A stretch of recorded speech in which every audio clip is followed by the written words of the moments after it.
स्वागत है हमारे लखनऊ मंच न्यूज 24/7 हिंदी समाचार पत्र एवं न्यूज चैनल में। सही खबर, सच्ची खबर। कृपया सब्सक्राइब, लाइक, शेयर, कमेंट जरूर करें। दास्ता के दौरान ऐसे अनेक महापुरुष हुए जो भारत को स्वतंत्र देखना चाहते थे और इतना ही नहीं, वो राष्ट्रीय स्वाभिमान को जागृत करना चाहते थे। गुलामी की मानसिकता, गुलामी के प्रतीकों, चिन्हों से मुक्ति भी चाहते थे। ऐसी अनेक क्षेत्रों में, शिक्षा के क्षेत्र में, आध्यात्म के क्षेत्र में, संस्कृत के क्षेत्र में, लेखन के क्षेत्र में, पत्रकारिता के क्षेत्र में ऐसे महान पुरुष ब्रिटिश दास्ता के दौरान हुए। उन्हीं में एक थे जुगल किशोर, पत्रकार थे।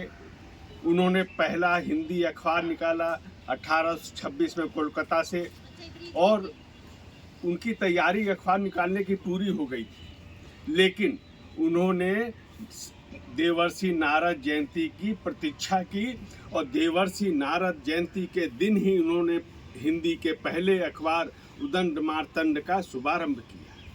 और ये तिथि अपने में एक संदेश देने वाली थी। वो दुनिया को, खासतौर पर पश्चिमी ताकतों को, ब्रिटिश की सत्ता को ये बताना चाहते थे कि देवर्षि नारद ही ब्रह्मांड के प्रथम पत्रकार थे।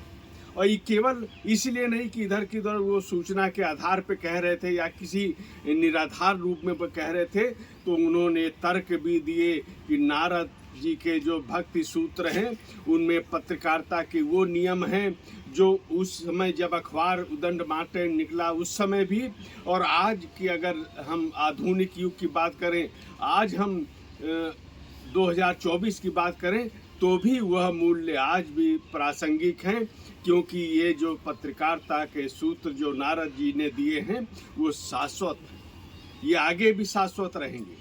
अब जरा वर्तमान परिस्थितियों का अवलोकन करें। मीडिया के, पत्रकारिता का क्षेत्र बहुत बदल गया, तकनीक बहुत बड़ी बड़ी आ गई। प्रिंट मीडिया है, इलेक्ट्रॉनिक मीडिया है, उसमें अब सोशल मीडिया भी जुड़ गया जिस पर कोई नियंत्रण नहीं होता है। तो इनमें भी नारद सूत्र को किस तरह हम अपनाकर और एक आदर्श पत्रकारिता को स्थापित कर सकते हैं, इस पर विचार करने की आवश्यकता है। एशिया का जो पहला पत्रकारिता का विश्वविद्यालय है, माखना चतुर्वेदी विश्वविद्यालय, उसमें उस परिसर में देवर्षि नारद की मूर्ति लगी और वो उसमें सूत्र लिखे हैं नारद जी के, और वहाँ पे वाइस चांसलर से लेकर वहाँ के शिक्षकों ने उस पर शोध किए हैं इन सूत्रों पर। तो आज पत्रकारिता का क्या कहा जाता है कि सबसे तेज चैनल एक होड़ से चल रही है।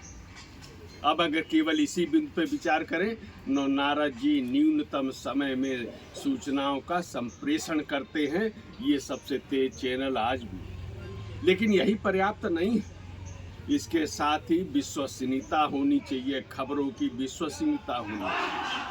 तो अगर नारद जी की जो विश्वसनीयता है कि अगर नारद जी जो कह रहे हैं वो विश्वसनीय है, इसलिए उन्होंने विश्वसनीयता को रखा, यानी सबसे तेज होने के बावजूद भी उन्होंने अपनी विश्वसनीयता को कम नहीं होने दिया। यह सूत्र। उसके बाद सत्य के प्रति आग्रह है, पूर्ण सत्य होना चाहिए खबरों में। नारद जी जो विषय लेकर जाते हैं, जो सूचना देने जाते हैं, उसमें पूर्ण सत्यता है। आधी अधूरी बातों के आधार पर वो किसी को संप्रेषण नहीं करते हैं, और यह आज भी पत्रकारिता का धर्म होना चाहिए, ये उसका चिंतन भी होना चाहिए। और इसी के साथ लोक कल्याण, नारद जी जो करते हैं वो लोक कल्याण के लिए ही करते हैं। शुरू में भले ही वो अप्रिय लगे, लेकिन उसका जो निष्कर्ष होता है वो लोक कल्याण होता है। तो पत्रकारिता में भी लोक कल्याण का भाव भी होना चाहिए। तो यह भाव भी नारद जी के सूत्रों से हमको मिलता है, आधुनिक पत्रकारिता में मिलता है।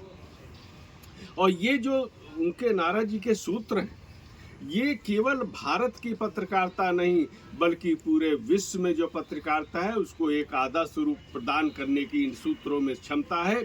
और इसलिए नारद जी की जयंती पर पत्रकारिता दिवस मनाने का एक बहुत ही व्यापक आधार है। और ये कम से कम भारत के लोगों को तो ये शुरुआत जो हो रही है, ये बहुत ही अच्छी शुरुआत तो 1826 में हो ही चुकी है, और इसी कार्य को आगे बढ़ाना है। इसमें राष्ट्रीय स्वाभिमान का विचार है, इसमें मानवता का विचार है, इसमें भारत संस्कृति के प्रति